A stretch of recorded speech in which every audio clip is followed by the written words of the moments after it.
Good morning. It's September 2nd, 2022, a night before week one of college football season because we don't recognize week zero here because none of our teams played. The Hogs are being called in Fayetteville. The beer is getting put on ice in Shoals Garden in Austin, and 55,000 students are getting ready for the first midnight yell of the year in College Station. I don't care that pumpkin spice is back, but we all care that college football is back. Wait, is pumpkin spice back already? Evidently. Is that I didn't know the Spice Girls were still playing. Pumpkin Spice was my favorite. The little chubby. I'm thinking of something different. It's okay. Little chubby, little orange for my taste. Okay.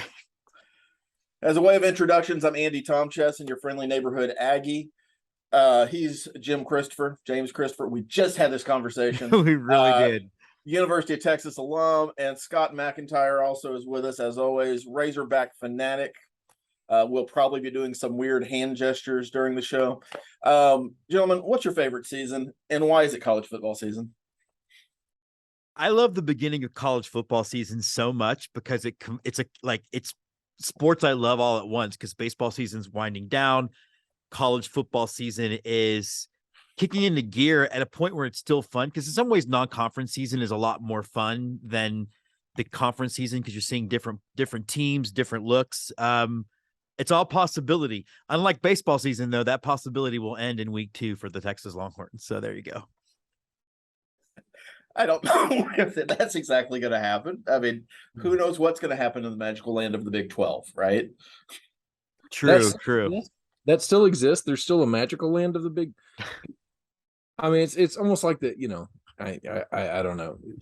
You really think about it, though, guys. And I mean, I'm totally going left field here. We'll come back, but you think about what the conference alignment looks like right now, and then just imagine it in 2 or 3 years from now. It's going to be completely different. So anyway, so the magical land of the Big 12 may continue to exist at the sacrifice of the magical land of the Pac-12, which goes away. And that, ladies and gentlemen, was Scott McIntyre not talking about realignment. Yes, I'm not talking about realignment. That was part of our pre-show notes. We're not going to talk about realignment today, and we made it. No, I think there are some very interesting things that are going to happen, because there's talk now that Texas and OU will be able to get out of their Big 12 grant of rights deal earlier than 2025. There's some negotiation going on. I think it probably still isn't 23, so you are going to have to play a season against BYU and U of H and whoever else they pulled into that league. We'll be sitting here waiting for you when you get here, though. Scott's excited. The other thing that I can't wait. Are you kidding me? We get to play Texas on a regular basis. You get to play Texas if they go to the pods alignment too, and they throw Oklahoma in with us or something. It's going to be a blast, guys. It's going to be a blast. So the latest I've heard on that actually is you and I, Scott, will stop playing each other on an annual basis. They're looking at 9-game schedule, which is one of the complaints the other leagues have had about the SEC is we only play 8 games, right? So we're going to go to a 9-game schedule. You have 3 permanent rivals, and everybody else rotates. So each student, if they stayed 4 years, would have a home and home with everybody else in the conference. So the permanent rivals that I've heard discussed, you guys would be together. I think Texas also would have OU, and I forget who the third, us, A&M, OU, and Arkansas. Arkansas, I don't know about because I think Missouri was one of them, and like LSU might be one of them. Yeah. And then A&M was going to be Texas, LSU, and Mississippi State. All of that's TBD. Because you're both maroon. So who knows? Makes the graphics work easier. I mean, if Arkansas is on the upswing, though, I'm happier not to have to play them every year, frankly, because at some point we won't be going to Dallas. We'll have to go to Vietnam, and that's a beautiful place to play, but not always the most fun place to play. I did out of all that. What I did hear is that we may not have to play Alabama every year again. Yep. Get out of jail free. I'm still stuck on Vietnam. That's amazing. Okay. Oh no, that sounds right. Yeah. That's a thing. I'm into it. All Yeah. right. One of the things I did want to talk about today, NIL, because we have talked about realignment, kind of beat it to death last week, but NIL is another thing that is changing the face of college football. And I think that, as anything in a free market, there's going to be really good deals that make a whole lot of sense, and then deals that are really bad. My example of a really good deal, Scott brought it to us earlier in the week. DeColdest Crawford, DeColdest, the wide receiver for the Nebraska Cornhuskers, is also a pitchman for SOS Heating and Cooling in Omaha, also serving the Lincoln Valley. That's fantastic. Yeah, I love that. That is 100% what NIL should be. You're going to sell me some air conditioners to other Cornhuskers? Absolutely, I want to throw you some money. If you have not gone out to YouTube to watch that commercial, I strongly encourage everyone. DeColdest, DE Coldest Crawford, and SOS Heating and Air. They're in Lincoln, and I guess I'm their new NIL guy, and they'll probably pay me a quarter for pitching them right. Not even a quarter what they paid him. A quarter. Yeah. A quarter. Just an actual quarter. Like a quarter. Yeah. It'll cost them 57 cents to mail it, though, so you probably aren't going to see it. Yeah. Good call. Good call. The other side, and this is kind of going to be to the nature of this show, the worst NIL deal I saw this week belongs to Quinn Ewers, the newly named starting quarterback from the University of Texas, who has signed a deal with Wrangler. Because as we all know in Texas, South Lake Carroll, well known for their program. The other NIL deal that Ewers has that I'm aware of is with Aston Martin. So he's driving a new Aston Martin around campus in his Wrangler chambray shirt. I can add a little bit of context to that. I'm sure you saw this in your research, that the Longhorns themselves have entered a deal with Wrangler. So Wrangler is going to be producing and already has produced some Longhorn specific gear. So it's probably just an extension of that. Well, and in the interest of fairness, there's like 6 schools that have signed a similar deal with Wrangler. I saw the A&M gear at Academy yesterday. It is just as ugly as the one that Quinn Ewers is wearing. It just happens to say Aggies on the sleeve of a chambray shirt. I definitely almost ordered one, so I'm glad I didn't. I mean, I wouldn't judge you out loud. You'd wait till I wore it on the show, and then you'd judge me. It's the kind of thing you could wear to the stadium for a game, and nobody's going to make fun of you. At Olive Garden after the game, maybe. Just to get proximity to the stadium. But we're all family at Olive Garden, so it's fine. Unlimited breadsticks and strange looks for free. Yeah. Although Quinn Ewers' haircut will fit right in. Oh my God. Restaurants. You think somebody would give him an NIL deal and pay him in scissors, but apparently that's not going to happen. If you have not seen him yet, Scott, if you look up Joe Dirt, you're going to get it's a real similar vibe. All right. It's intense. It's so intense. It's camping. I mean, that's how intense it is. Where's he from? Is he from Oklahoma? No, he's from South Lake Carroll, Dallas. Which is a rich Dallas area. Oh yeah. Well, I mean, they, Wranglers and Aston Martins. That's actually the most Dallas. That's actually a pretty Dallas thing. If you think that's actually pretty on point for Dallas. Yeah, it's a pretty. If you want to like host a podcast welcoming people to parts of Dallas, I would think the title of the podcast being Wranglers and Aston Martins is pretty strong. I think it's pretty strong. It's Dallas Days and Fort Worth Nights. It's the urban cowboy thing. Well, we all know the guy that shot JR was wearing Wranglers and got away in an Aston Martin. So, I mean, if we want to go back that far, it's true. Yeah, you're going to also have to throw in $30,000 credit card millionaires into your Dallas description somehow, because that's work on that. I got time. Let me work on that. So, we all have games this week, which is good. Yes. We're all playing this week. 2 of us are playing directional schools, and Arkansas, out of the 3 of us, actually has a legitimate matchup with a Division I team. With Scott, a Division I team. Tell us about Cincinnati. Yeah. Desmond Ridder is no longer there, and so therefore that's the big question mark coming into the game, right? What is Cincinnati going to throw at us? They haven't announced a starting quarterback, I don't believe. They're going to be good. Luke Fickell is a great coach. What he got ran out of Ohio State, but that can be a blessing. And what he's done since landing at Cincinnati is amazing, getting them in the FBS playoffs last year. It should be a really tough game. I think there's 3 marquee matchups this weekend as you look at it. If you look at ranked teams, you got Georgia, Oregon, you got Notre Dame, Ohio State, and you got Arkansas and Cincinnati. And I think Arkansas Cincinnati could be a very entertaining and an extremely physical football game. Yeah, I think it's of the three games that we have to talk about today, certainly the most interesting because admittedly, uh, my school, gym school, are going to be playing teams where we hope to get a lot of reps and hope nobody gets hurt. Yeah. And that's the sell some hot dogs. Yeah. That's the end goal of the game. But I mean, there's actually something to accomplish here because Arkansas is being looked at as kind of a dark horse to compete, not necessarily win the SEC West, but to compete in the SEC West. You're in year 3 of the Sam Pittman show.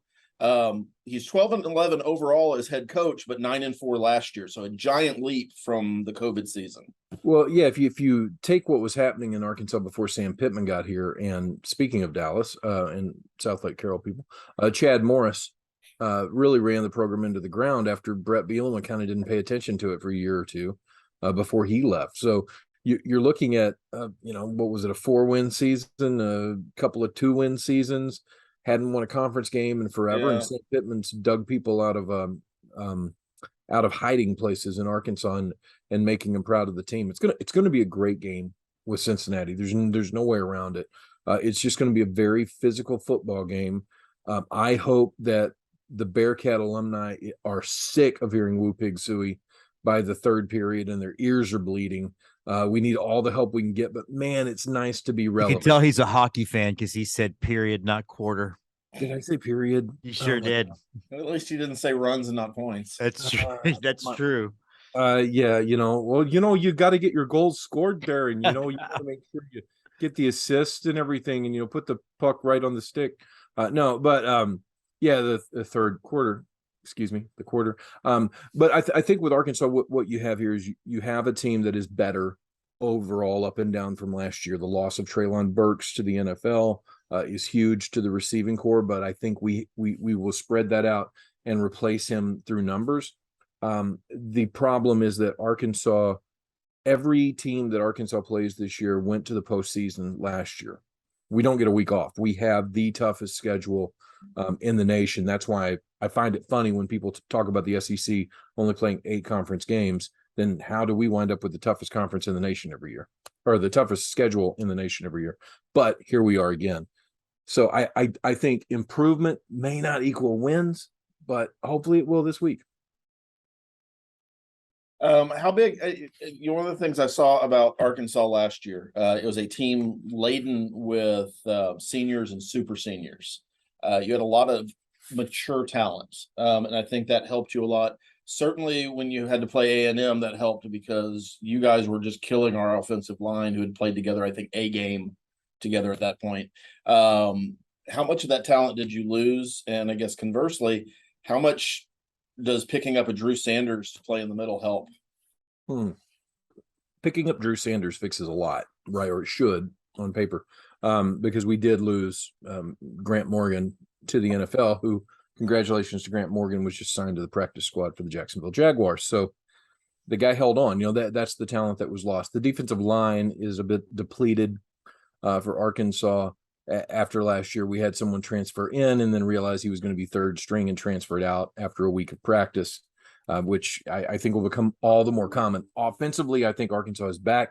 What we lost, we replaced. The offensive line is still solid. Sam Pittman's background as an offensive line coach, first and foremost, will always help us to replace offensive line play. Defensive secondary is mostly back, not completely. But again, I think it's a situation where they replace talent with talent.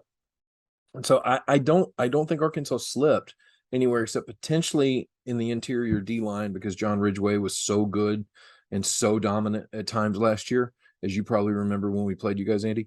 I have blocked it out. Okay. But other than that, it all comes down to quarterback play, and somehow or another we held on to both our number 1 quarterback, KJ Jefferson, who I think is going to be a phenomenal football player this year and be up for end of year awards, and Malik Hornsby, our backup, that they're now also just finding ways to get on the field because the guy can fly. So you did mention how tough your schedule is. You're counting Liberty in that tough schedule, right? If you look at what Liberty did last year and the fact that Oh no. Hey, if you look at Liberty was a ranked team last year. Liberty, Malik Willis, their quarterback, was one of the top quarterbacks taken in the draft. Hugh Freeze is over So there. is I'm sorry, but Malik Wilson's going to play even though he's in the NFL. Willis is not, but they do. There is the transfer portal, and Liberty does still. They're still able to replace talent. And Hugh Freeze, like him or not, whether he has a burner phone or not, is being. I hope he does for Liberty's sake. Although maybe it's okay. Just calls up Jerry Falwell Jr. and they go party. But Hugh Freeze is a heck of a football coach, and he finds ways to score points and make people make their games interesting. So yeah, if you go back and look at Liberty's schedule last year and what they did and what they've done in years past, yeah, I count Liberty. I mean, I guess that's fair. And part of the criticism you get from Big 12 teams, and Jim, please speak on this, is that they have to play a 9-game schedule. It's a round robin tournament. Every game counts. So our argument back has always been, well, you got to play Kansas. That hasn't worked out so well for Texas in the last 5 years. So maybe it's fair. Maybe it's fair that you have Kansas on your schedule. Jim, yeah, year 2 of the Steve Sarkisian experience. 5-7 last year, 5-7 overall. Where's all the optimism coming from in Austin, Texas? Well, I think it's weird because the optimism is coming from the same place it comes from every year since 2010 when Texas lost to Alabama. And I think you look back at that. I was thinking about what I expect out of the game with Louisiana Monroe, and Mac Brown famously got scared, got shook when he realized he was running a quarterback dependent offense. And what happens if that quarterback gets hurt? Alabama fans can revision how that game was actually going before Colt got hurt all they want, but it was going to be a boat race. Mac Brown famously changes the offense to run something SEC style, doesn't have the personnel, famously changes it back 2 games into the season. And of course, Garrett Gilbert, who Longhorn Nation thought sucked, had a bad year until he went to SMU. And now I think he's still in the NFL. So it comes from the fact that no matter how big those disasters are, Texas has always been and will always be able to recruit. My biggest concern is they were able to recruit for the 30 years we were in the wilderness between Darrell Royal and Mac Brown. So I don't know what that means. My biggest concern for what I want out of Louisiana Monroe, and it goes back to going to the first game at Reliant against Rice in 2010, which, first of all, Reliant Stadium is an awful place to watch a football game, but I digress. But seeing them struggle with Rice, even though they beat Rice by 20 points, it was still a struggle. If I see any degree of that, I'm going to be very nervous about about how the season is going to unfold. I'm curious to see how much of Hudson Card we're going to see, because I don't think we should see a lot unless it's a blowout. But if I see him shuffling in and out, I'm going to be very frustrated. But even then, doesn't Quinn Ewers need the reps? And I'm saying that respectfully, because he's a guy who literally hasn't taken a meaningful snap since his year of high school. If Texas is winning 35-7, I still want him in the ball game.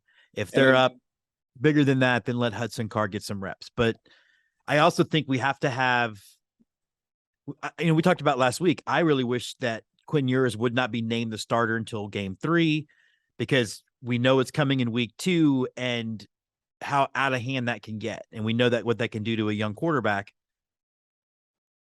But now that he's the starter, I don't think you can allow any room for doubt in the locker room that he's your guy. So, yeah, I agree. He needs to stay in the game.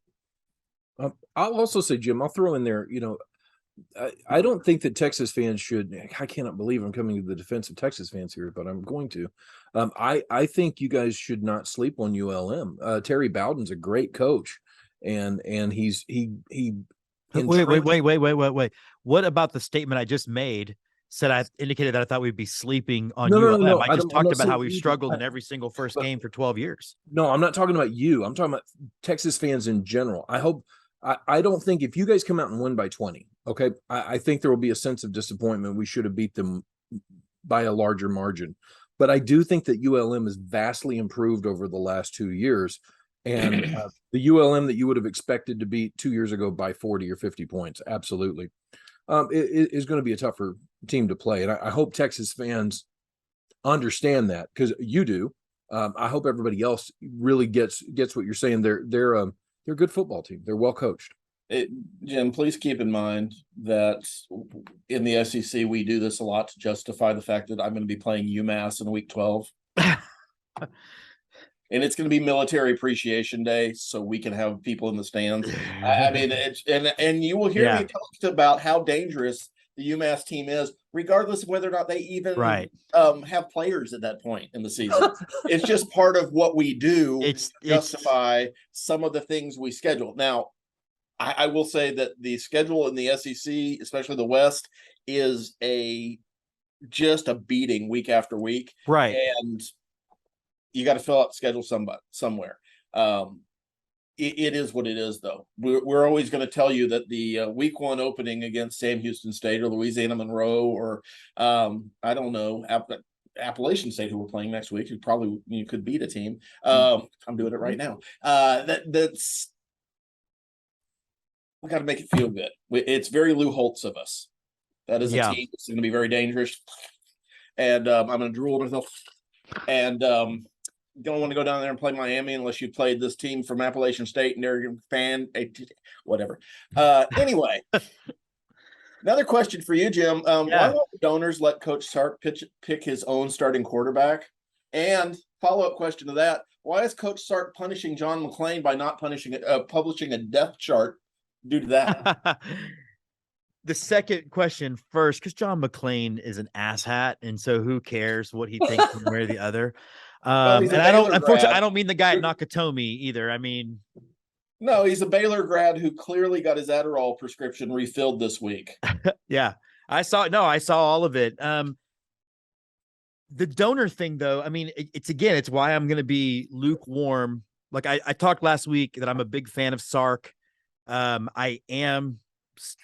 still excited about it. I've told you, Andy, before, my biggest issue with Tom Herman, which was not very Mac Brown, where I should not be able to tell how the game went from the post-game press conference from the head coach. And the fact that Tom Herman would be high-fiving reporters or crying, and those was the only two that we had. I'm excited about it. But the problem is we have and have had since, again, the BB's in the box, we have a entitled donor situation who does think they can meddle in things and haven't realized that the two biggest time they've meddled in things, one when they undercut Charlie Strong and they only had to deal with Charlie Strong because they ruined the Nick Saban thing. They haven't learned from their mistake and they keep trying to put their influence where it doesn't need to be. I wish they would. It's almost like being a Cowboys fan talking about Jerry Jones. Do the same thing. Give us the money, let the people know football, win the game, and then you can take the credit. But Jerry Jones played on the national championship Arkansas team, Jim, so he knows football in and out. And if you don't believe me, ask his plastic surgeon. Yeah. He likes some glory hole. So what does the season look like for Texas at this point? I mean, from your point of view, what's the good season for Sark, who, right, wrong, or indifferent, does have a nickname? Not Sark After Dark. That's a whole other thing, but literally the 7-win Steve. I mean, I think I really think a lot of it's going to be the linchpin will actually be week 3 against UTSA. UTSA is actually a good football team. I don't have to draw pictures as to why they're good, with a highly motivated coach. Yeah. And the idea of slapping the parent school and that's all there. And it's all going to depend on how Texas reacts to what could be an out of hand game against Alabama. I think if they beat UTSA, I could see an 8-win season. And then when I look through the Big 12, you have so many of the other teams that are in some degree of disarray. If things fall in the right place, I could see them winning the Big 12. But I think people will lose their minds if it's not at least an 8-win season this year. I think that's a great point about the Alabama game.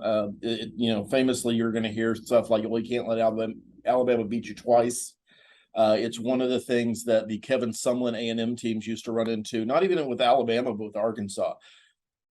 Kevin Sumlin did not lose to Arkansas while he was head coach, but Arkansas would beat the snot out of us to the point that we were not physically able to continue playing at a high level for several games after that game every year. Alabama has the potential to do that on a much bigger scale. Yeah, I'm worried about people just surviving the game. Yeah, and they're hungry this year. Bama's hungry this year. So that's the other concern. is that, Saban didn't win it all, and he comes out fired up in years after that. And yeah, I think your point about UTSA is really good, Jim, because UTSA, the Roadrunners really took off and were a great team last year. Yes, they lost their offensive coordinator to Illinois, who had the biggest offensive production that they had compared to any game last year in the day he showed up. So, hopefully you hopefully you catch a break from that. But I think also we kind of got to ask Andy, what's up with A&M this week? You're asking us about us. Now it's time we ask you. What's up with I kind of gave it. Sam Houston State is a team that has lost 2 games the last 2 seasons. They're a very, very good team. You really are doing it. Okay. No, they are. They have a system that they run. They plug in players to that system. And they're almost agnostic to who they're playing. I'm not saying they're going to win. I'm not even saying it's going to be necessarily an uncomfortable game for A&M, but I don't think it's going to be 21-0 at the end of the first quarter and very clearly a blowout on A&M's part. I fully expect that no matter how good and how much talent A&M has on their defensive line and in their secondary, that Sam Houston State's going to figure out a way to score a couple of touchdowns. But I do see something around a 48-17, 54-14 type game, because we're going to out talent them in a way that they probably haven't been out talented in a couple of years. And I haven't seen who Sam Houston has played in the last 2 years. So, maybe they played Alabama. A&M has the 4th, if I'm reading what I saw yesterday correctly, the 4th best talent on an FBS roster. FCS roster, which one? Division One roster. Bowl. BCS. It's changed literally in my lifetime 7 times. 7 times, yeah. B before C, like in the alphabet. I went to A&M for a accounting degree, not accounting, accounting. But you're saying, but let me ask, like you're comparing it, and I can see that point where it's almost like playing a service academy where they run their thing, they're going to run their thing, and maybe it can sneak up and get you. It could, but fortunately, Sam Houston runs a fairly conventional, for these days, offensive scheme. It's not like we're going to face a team that's going to run the triple veer, which evidently Vanderbilt's going to start doing, which I thought was fantastic against Hawaii. You become that irritant. No, you're not going to win a lot of games, but people got to prepare for you differently. Vanderbilt, they're not going to win a lot of games. Vanderbilt. Hey, they keep us out of public record acts for conference meetings, so they serve a purpose.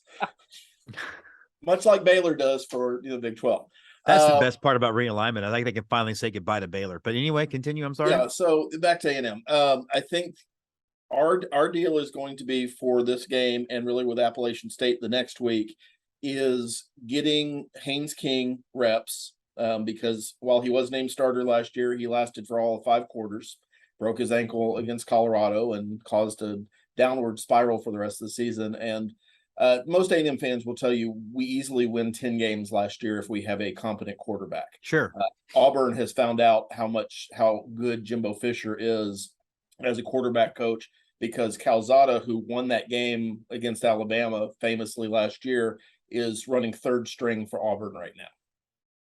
So he got everything he could squeeze out of that turnip, and thank God he won that game. Really happy. Also happy he's gone, because our quarterback talent has improved dramatically.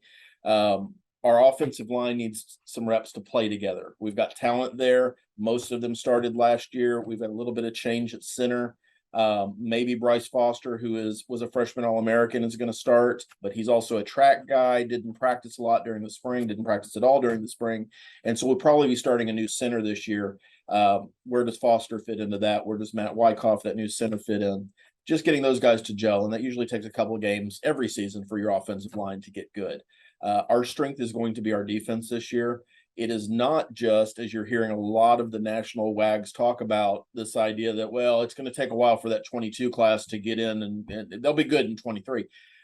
The reality is that we have been recruiting really, really well for the last 4 or 5 years since Jimbo's been there. We have the 4th best talent on a Division I roster, like I said, and a lot of that sits on that defensive line. A lot of that sits in the secondary. We can go 3 deep with 5 stars on the defensive line, and I'm not making that up. So they're going to get reps. And I think one of the interesting things you're going to see this week and probably next week is we're not going to sub in a guy. We're going to bring in waves of guys on the defensive line. And the idea is they're always going to be fresh. And then the best players are in during the fourth quarter. And I think that's what's going to wear out teams. The other question about A&M, which is interesting to me because Jimbo Fisher gets a lot of grief for running an antiquated offense. It's, he doesn't pass, he only runs. Jimbo Fisher is the kind of coach that builds an offense around the personnel that he has. So if A&M hasn't thrown the ball downfield, it's because we either didn't have a quarterback who was good at throwing the ball downfield, or we didn't have wide receivers who could get separation. And if you don't have those things, why do you keep pushing it downfield? Meanwhile, if I can create a back out of nothing that can run for 1,700 yards, why am I not doing that and winning games? We got a lot of really weird criticism in the 2020 season when we went 9-1 because we weren't dominating teams. But if you watch those games, we were just overpowering teams and wearing them out, and in the fourth quarter, just doing whatever we wanted to do. And so, yeah, you only win games by 10, 14 points, but you're still winning the games. Right. This year, I see with Evan Stewart on the outside, with a couple of the other recruits that Chris Marshall in particular, and a couple of the veteran guys that can actually take off down the field and catch the ball, which is that other part of it.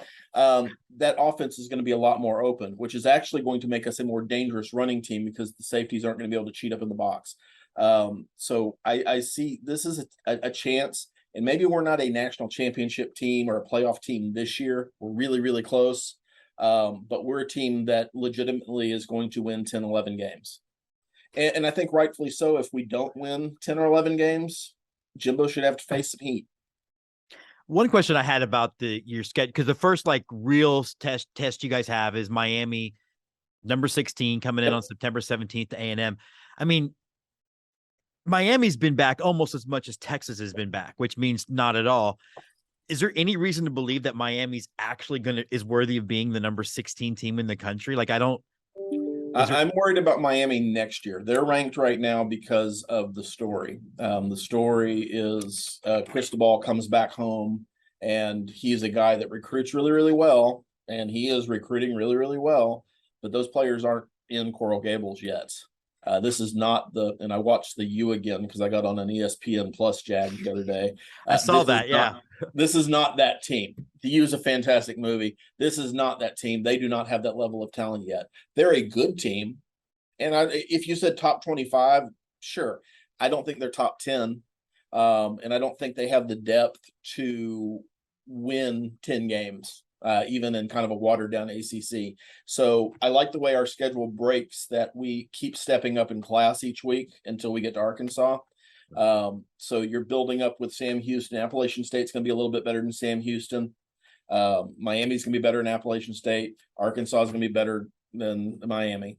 And that allows us to grow, get our rotations down, and build some continuity in our lines. So I'm really, really excited about the way that breaks. We have a chance to be 5-0, and I know that means beating my good friend Scott, which I don't know. Do we have a soup bet on this one too? We can figure something out. Okay. Definitely figure something out this year. I'll look around. But a couple things break right. We're 5-0 on October 8th. And really only having Alabama at a 7 p.m. game. Yeah. But really only having had one true road game in those fights. I'm assuming Arkansas, Texas A&M is also going to be a neutral site game like before, or for 2 more years. I think 2024 is the last year of that agreement, and we really want out of it. And I think Arkansas, now that they are guaranteed to have a game in Texas every other year, will not fight it. But I think our side is done with having that game at a neutral site. And I'll be honest with you, bowl games aside, college football should be played on college football campuses. I would much rather be going to Fayetteville. Except for one. Wait, which one is that? I mean, if you've not attended the Red River Shootout, there's really no environment like that in college football. Yeah, okay, and I think it wouldn't work if it was home and home. But that's different. And it's different for a lot of ways that kind of prove what I'm saying, is that is an accepted tradition. What A&M and Arkansas have done for the last 10 years, with I guess a 2-year break in there, is artificial. It's let's throw something together the week before, and Arkansas wanted a game in Texas for recruiting. Sure. We gave it to them, and then all of a sudden we're in the same conference. It's those games should be played at home. Well, at least Jerry Jones makes money out of it, right? Because we're playing in the Southwest Classic in Jerry World. Yes, I think you're set up for. I think you're set up for a trap game with Mississippi State. In all honesty, I do agree with you of how your schedule ramps up. You get a very physical Miami team in your third game because Mario Cristobal he knocks heads. He's a defensive guy first and foremost. Yep. So that's going to be physical. I promise you, as you've already pointed out, you may beat Arkansas, but you're going to leave with some bruises.